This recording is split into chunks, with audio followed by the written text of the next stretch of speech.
IEBC concerned. So, Chair IEBC, please welcome. Thank you very much, members of our fourth estate.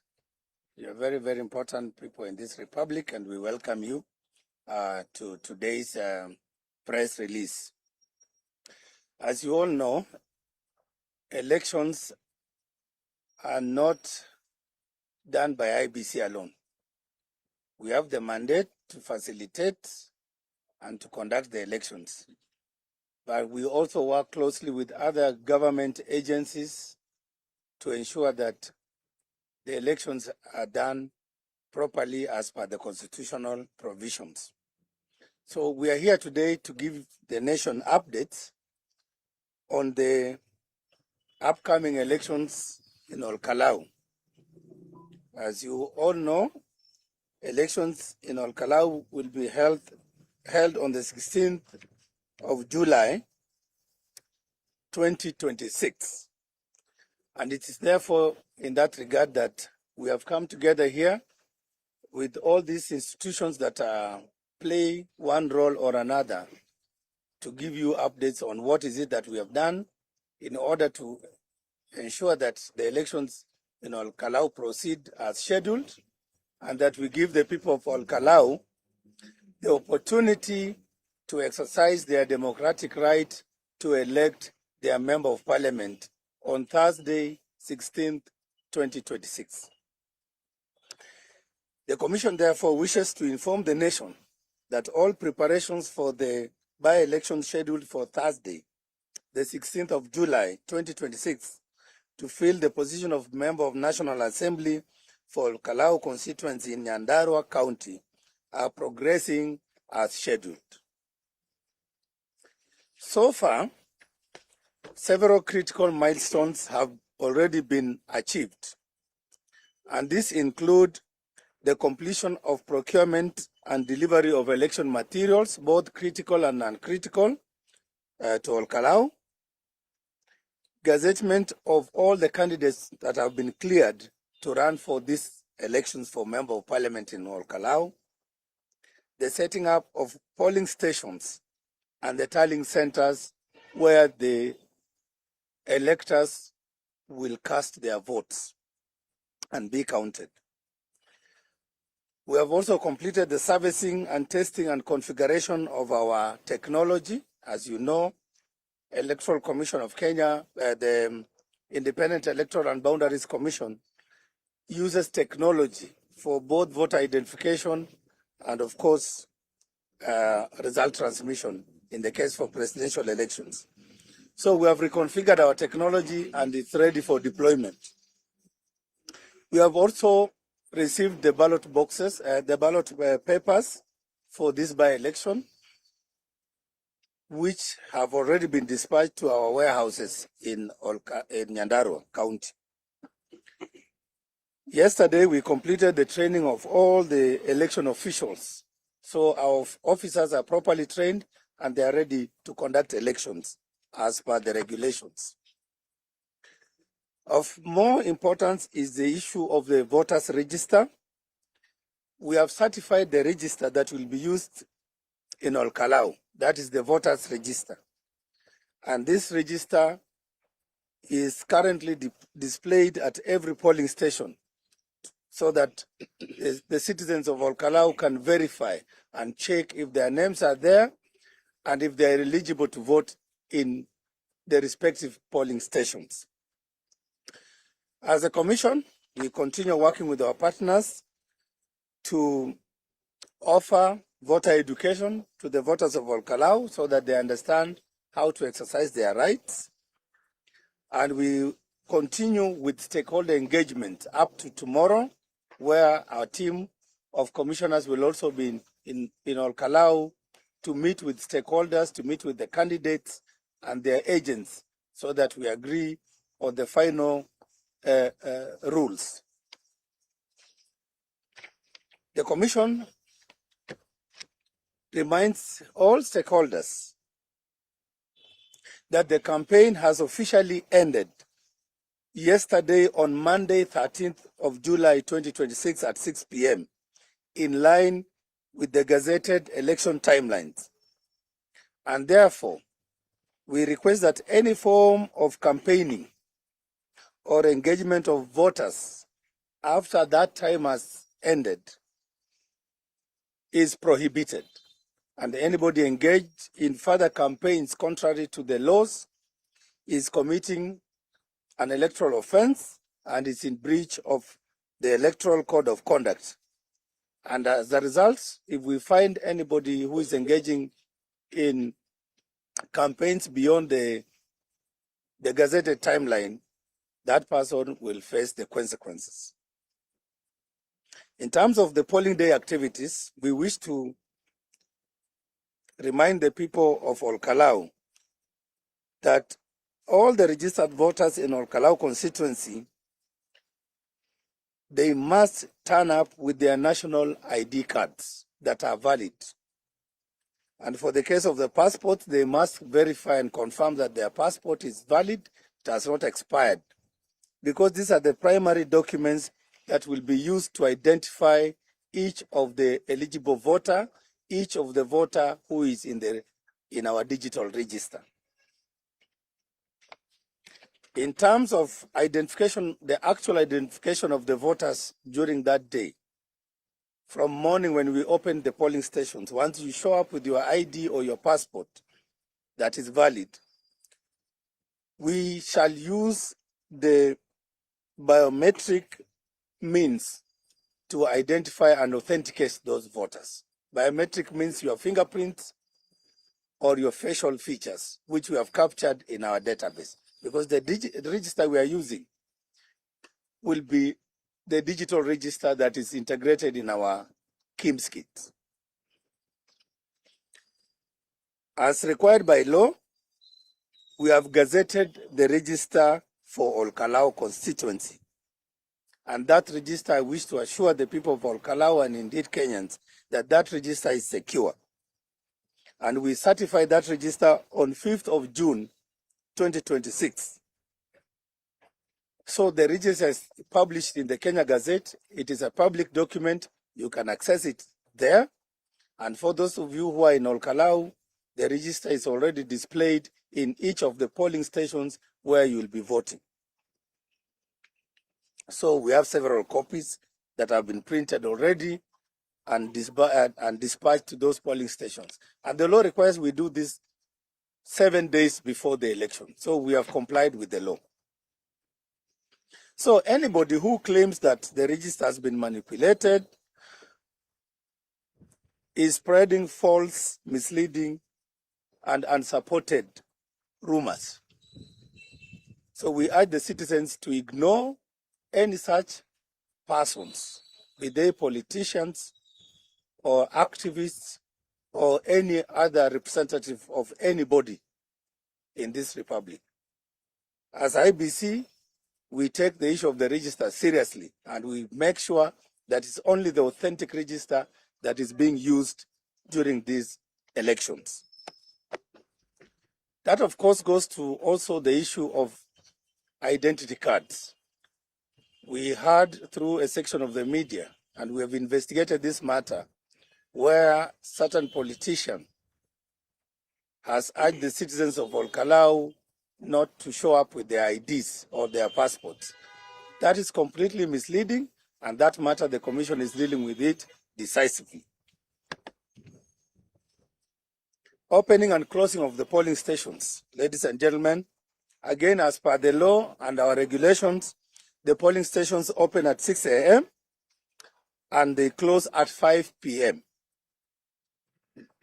And therefore, any station that for one reason or another that is justifiable is not open by 6 and there's a delay, we shall compensate that time which is lost and ensure that those people who turn up and who remain at the polling stations as late as 5 p.m.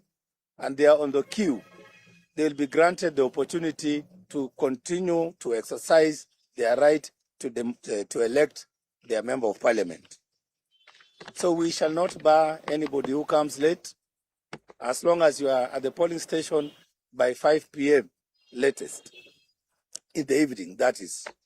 So anybody who comes past 5 p.m. will not be allowed to join the queue in order to vote.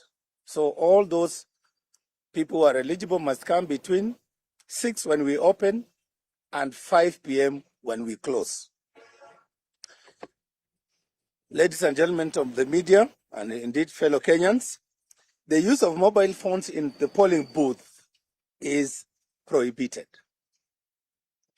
You heard some time back when we conducted the elections in other electoral areas, we saw one individual had taken a picture of their ballot paper after voting.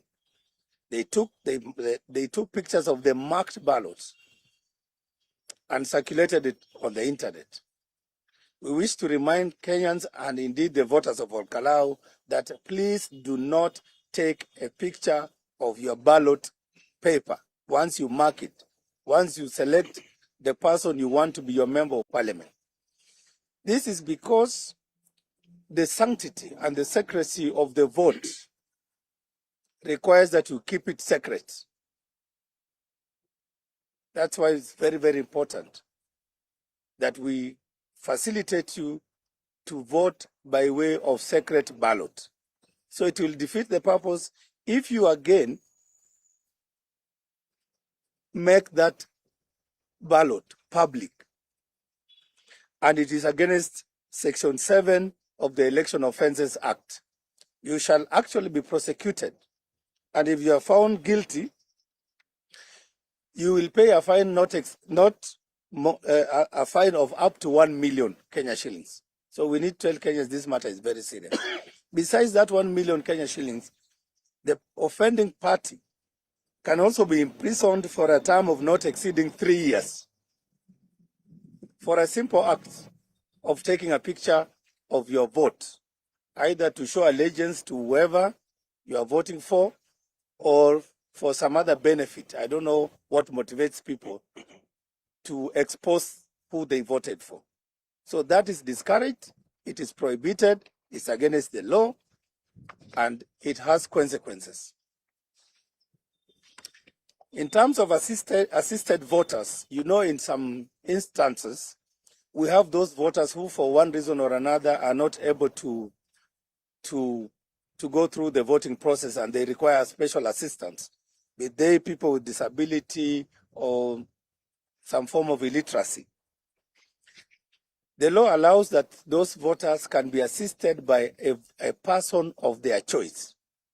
So nobody should force anybody to be assisted.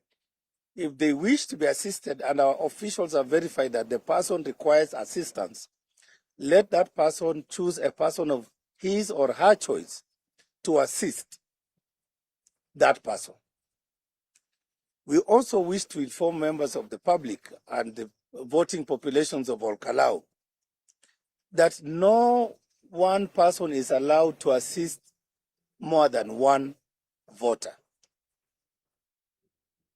We will not see a situation where one person is hovering around the polling stations and purporting to be assisting one voter after another, one voter after another. It is only one person to assist one voter, end of story. So again, that is something that we wish to communicate to the people of Ol Kalou to be on the lookout. In terms of accreditation of agents and the conduct of anybody within the polling stations, and indeed our constituency tallying center, each participating political party or candidate is entitled to appoint one agent at each polling station and one chief agent at the tallying center. And I repeat again, each candidate or political party is allowed to appoint only one agent at each polling station and one chief agent at the tallying center. The tallying center will be at the constituency headquarters. And therefore, we shall not allow anybody roaming around our polling stations purporting to be agents if they are not appointed by the political parties or the candidates themselves, and they must be one. And our office gives them accreditation badges. So anybody who does not possess an accreditation badge should not be seen roaming around our polling stations. The police, the security will take action, and our officials will take action. So in that regard, in the last by-elections we conducted in the country, in Mbere, Malava, Kasipul, Unguja, Magarini, the commission observed a phenomenon that is very much disturbing. There are some Kenyans, whether politicians or non-politicians, who purport to behave like super agents. And therefore, they come to our polling stations and try to disturb the peace or the peaceful conduct of the elections in those stations. We want to state categorically here that we will not allow anybody, whether it's a senior politician or a leader in this country, who has not been cleared and accredited by IEBC, to come with their security or their supporters to try and disturb the peace at the polling station or even overrun the polling station. We have asked the National Police Service and all security agencies to help us to deal with this phenomenon of super agents, who are mainly some of the senior politicians in this country. So we will not like to see that happening in Ol Kalou, and should it happen, we will take decisive action against those individuals. We also wish to remind that the public and members of the various political parties and supporters of the respective candidates that we shall not admit any person who is wearing a badge, clothing or symbol or any other item signifying support for a political party or candidate. The campaigns, as we have said, the campaign period ended yesterday at 6 p.m. So we do not expect campaigns at our polling stations when citizens are supposed to show up in a neutral environment to vote, cast their vote, and go home peacefully and wait for the results. So anybody who is seen in party colors or paraphernalia should be sent away from our polling stations, which should remain neutral from 6 up to 5 when we close. We also remind the voters that once you cast your vote, please exit the polling station immediately, and to allow other voters who are queuing the opportunity to also exercise their right to cast their vote and elect their leaders. So once you vote, please go home. Go to your comfort of your home or your farm or your shop and wait for the process to complete at 5. Once we close, the counting will begin in front of all the accredited agents and the candidates themselves. So the order at the polling station, the commission wishes to remind all stakeholders of the following legal provisions regarding the order at the polling stations. The presiding officer is responsible for conducting the elections at the polling station and maintaining law and order at the polling station throughout the process. And in doing so, especially for security, the presiding officer at that particular polling station is assigned 2 police officers who will be responsible for a radius of about 400 square meters, which is the jurisdiction within which we conduct the elections. And therefore, the police officers assigned to the presiding officer maintain law and order. And therefore, we urge the voters in Ol Kalou to ensure that they respect our polling stations, they respect our officers, and that they follow their instructions on how to conduct themselves while they are within the polling stations. And therefore, within the polling station, anybody who is engaging in disorderly conduct or fails to comply with lawful instructions of the presiding officer will be ordered to leave the precincts, and necessary actions will be taken to discourage such kind of conduct. We have, in each of the polling stations, we have put the rules there on display. So we urge the citizens and the voters of Ol Kalou to read, to familiarize themselves with those rules, and and make sure they adhere with those rules. So the presiding officer is in charge and will take any necessary lawful action to secure the polling station and to ensure voting proceeds peacefully and uninterrupted and until it's closed. So those people who sometimes are inclined to try and storm any polling station, just be warned that action will be taken, because we'll have adequate security protecting every polling station and allowing citizens to come and cast their vote peacefully without any disturbance. In terms of security arrangements, you can see the IG is here with his 2 deputies. We have the DCI. They will speak more about the security arrangements for this, to secure the elections, to ensure that there's peace, there's tranquility, and the voters of Ol Kalou exercise their rights peacefully to elect their leaders. So as a commission, I would like to thank the close collaboration we've had with the National Police, with other commissions present here, including National Cohesion and Integration Commission, to ensure that we make all the necessary arrangements, including security, so that the by-election in Ol Kalou succeeds.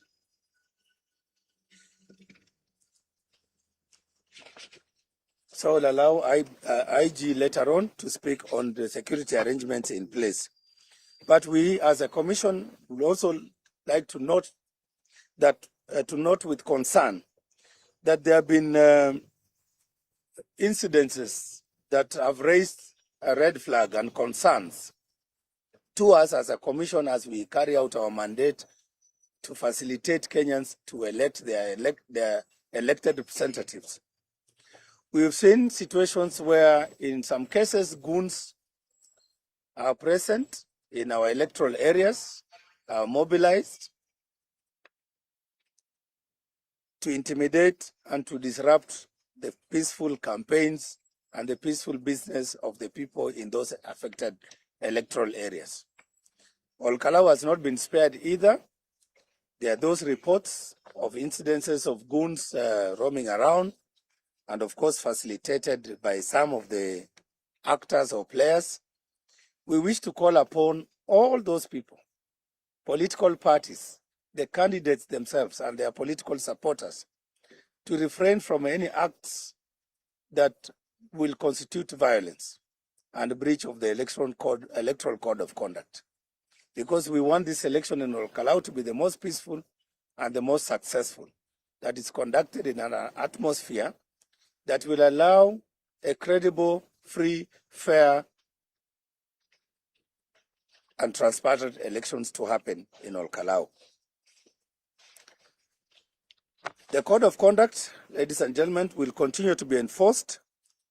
As you have seen, in the last few days, we have summoned some of those politicians who have been accused of engaging in some electoral malpractices.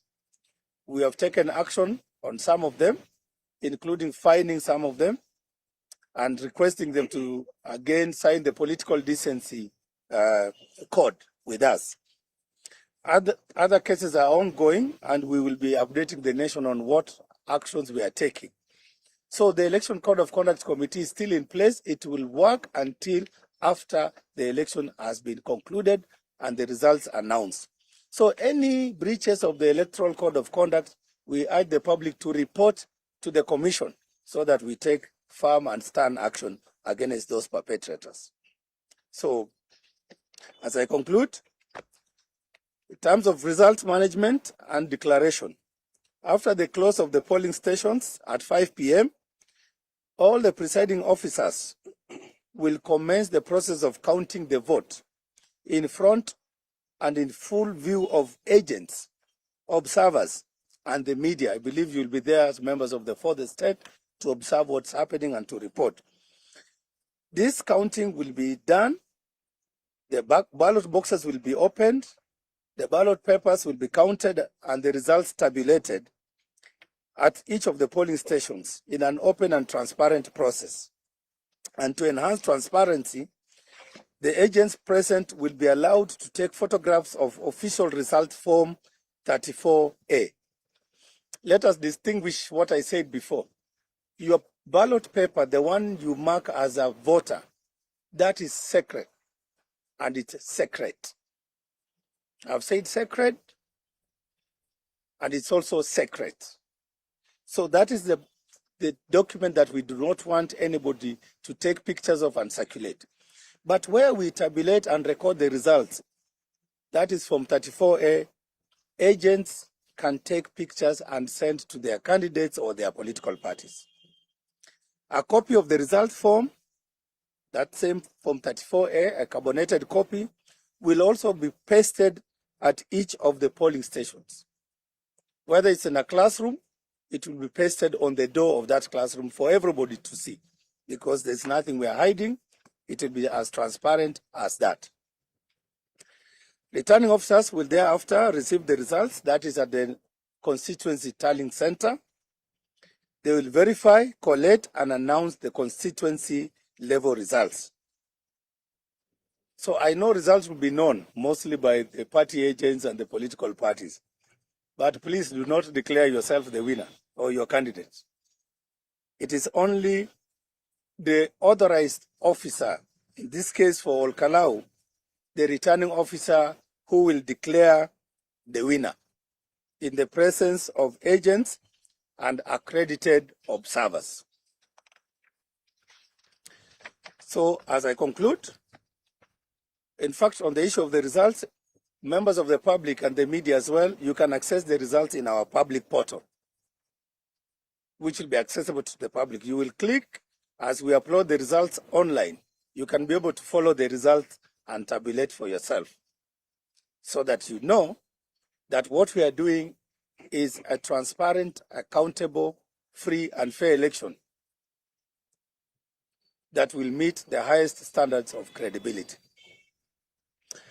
A call to action as I conclude. The Commission calls upon all polling officials in Ol Kalou to discharge their duties with integrity, impartiality, and full adherence to the Code of Conduct. And we are also telling you that we do not spare our officers who engage in any misconduct, who commit any election offense. Such officers will be arrested, investigated, and prosecuted. So the law is very clear, even to ourselves as officials that conduct these elections. Further, we urge all stakeholders, including political parties, candidates, agents, the media, and respective voters, to respect the law, uphold peace before, during, and after the polling, and refrain from any actions that may compromise the secrecy or integrity of the vote. So, ladies and gentlemen, those are my remarks and a briefing to the nation, and particularly to the people of Ol Kalou. And I thank you for listening. Thank you, Chair. I'll just go straight to the message that we have from the National Cohesion and Integration Commission. Fellow Kenyans, I speak to you today with a sense of urgency. The National Cohesion and Integration Commission, NCIC, has with growing concern been monitoring a disturbing escalation in political rhetoric characterized by ethnic profiling, inflammatory utterances, incitement, and language that demeans, threatens, and dehumanizes fellow Kenyans on account of their ethnicity, political affiliation, or region. These developments, ladies and gentlemen, fellow Kenyans, threaten to undo the hard-won peace and unity that Kenyans have painstakingly built over time. As the country moves into an increasingly charged political season, the Commission notes with alarm the disruption of political and public gatherings attacks on citizens and leaders on account of divergent opinion, and the deliberate use of coded and overt language intended to stir up ethnic hostility. Left unaddressed, such conduct carries the real risk of igniting violence, displacement, and loss of life, as this nation has painfully experienced before. This is not normal politics. It is conduct that the law calls hate speech and ethnic contempt, and it carries real criminal consequences, including fines of up to 1 million shillings and jail terms of up to 5 years. The Commission is watching, and where the law is broken, we will act without fear or favor, regardless of who is involved. Kenya's diversity is a source of strength, not division. The Commission appeals to our leaders at every level and every sector. Your words carry weight. Use them to unite, not to divide. No cause, no campaign is worth a Kenyan's blood. We appeal to every Kenyan to refuse to be incited into division, reject politics of hatred and rhetoric of contempt, and embrace dialogue, tolerance, and coexistence as a foundation of our shared future. Do not let anyone use you to attack your neighbor because of their community or their politics. It is incumbent, therefore, upon each one of us, fellow Kenyans, to actively promote peace within our spheres of influence. The Commission remains committed to working with other constitutional commissions, independent offices, the National Police Service, the Office of the Director of Public Prosecutions, the judiciary, political parties, faith-based organizations, the media, civil society, and all Kenyans of goodwill to safeguard the peace, unity, and cohesion of our nation. We are a unique nation with other communities that must coexist as we have done before. Therefore, let us embrace civility and disagree, compete, and speak without destroying, dehumanizing, or inciting one another. Kenya deserves better than the politics of hatred. Let us choose peace. Let us choose one Kenya, one people, with one shared destiny. Thank you very much. Thank you. Naipoa. Thank you very much. My name is Commissioner Ken Williams Nyakomita from IPOA. Ideally, on the previous occasions, we've witnessed and seen a lot of challenges in terms of restraint by the officers when it comes to either public order. And as an authority, we are very keen in terms of ensuring that our officers actually work in adherence to the law. But also to the public, we also have to actually ensure that we also support the police, because ideally, the key role or the main role of the police officer is very clear: protection of life and also on property. But if you don't give them this particular support, then we'll actually have a lot of challenges. We don't want incidences whereby IPOA is called upon to either investigate or follow up cases which actually arise either by malpractices. But we are sure that our officers have been on the ground and they've been actually monitoring, and also on the same day, the officers will actually be on the ground just to ensure that there's also a force that is actually, there's no excesses that is used, but also the officers have also been communicated, and also we've had an engagement with also the police to ensure that the officers will be deployed, also deliver as per their mandate. So what we are requesting even to the media, that let us ensure that also we unearth the malpractices that are coming on board that may also interfere with the officers, so that we don't actually be in a situation whereby we see the officers are being either being fight or being stoned or being fought. We've seen whereby a situation whereby officers are actually end up being injured in such situation. We are not looking forward for such incidents.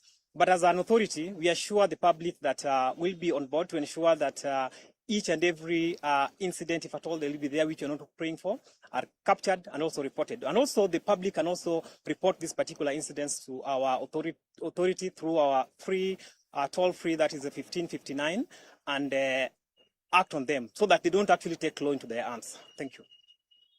EACC, 2 minutes.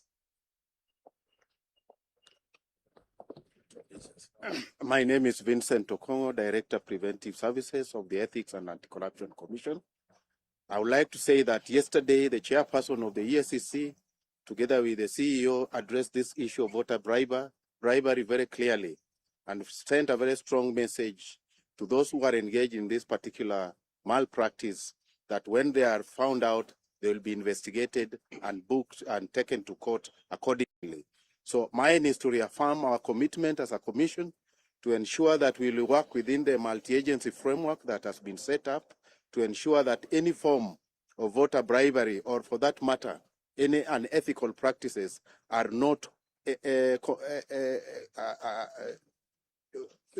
what I would say that any unethical practices is not entertained whatsoever. And therefore, we want to appeal to Kenyans, members of the press, and anybody of goodwill in this country to ensure that you report any form of corruption to EACC through this toll number, 1551. Please report to us and we'll take appropriate action as soon as possible. Thank you very much. Thank you. Finally, IG.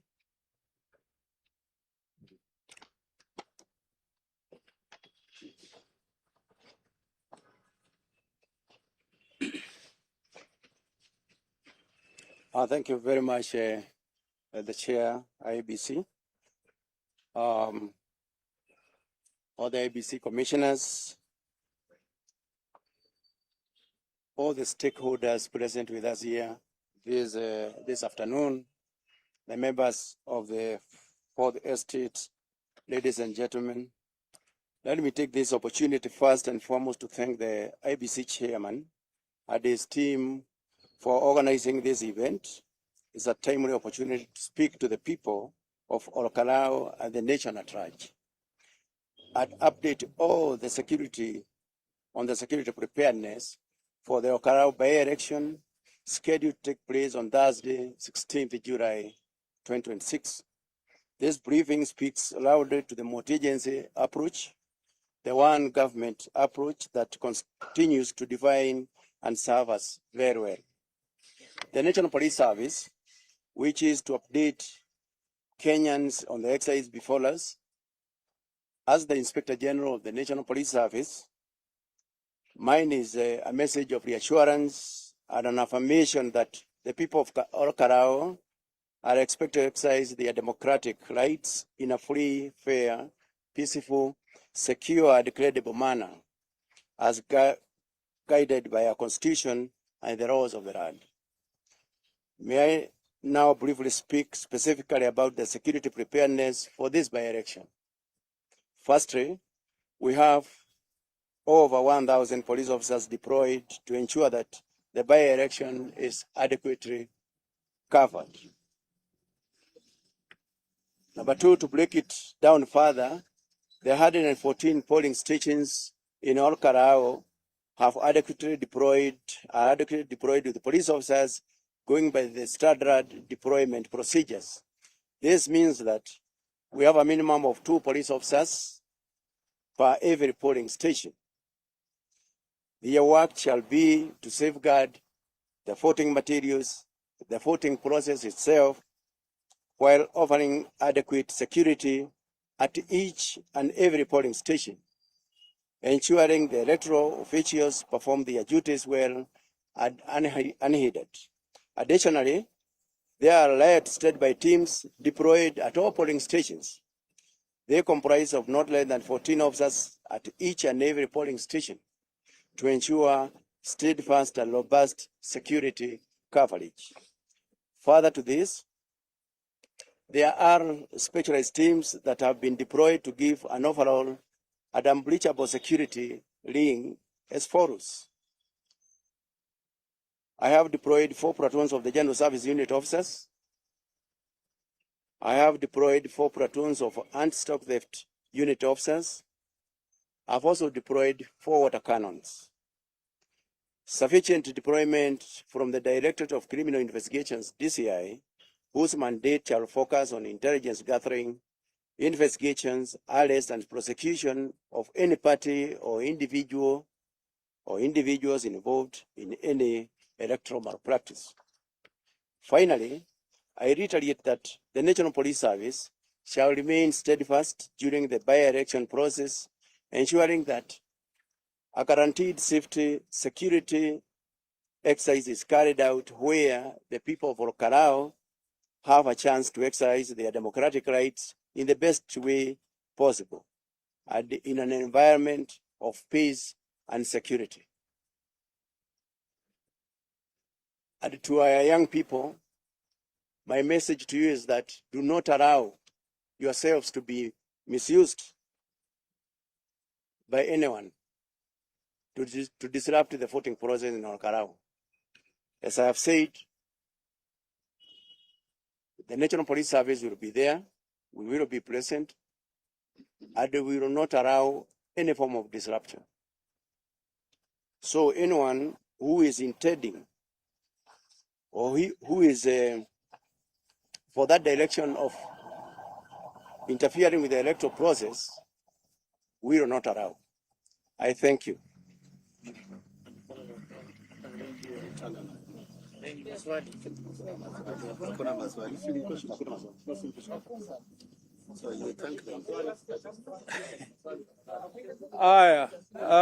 Ladies and gentlemen, washaamua kwamba hawatojibu maswali. Unavyojua uwezo uko kwingine kaka. Asanteni. Tuyeni radhi.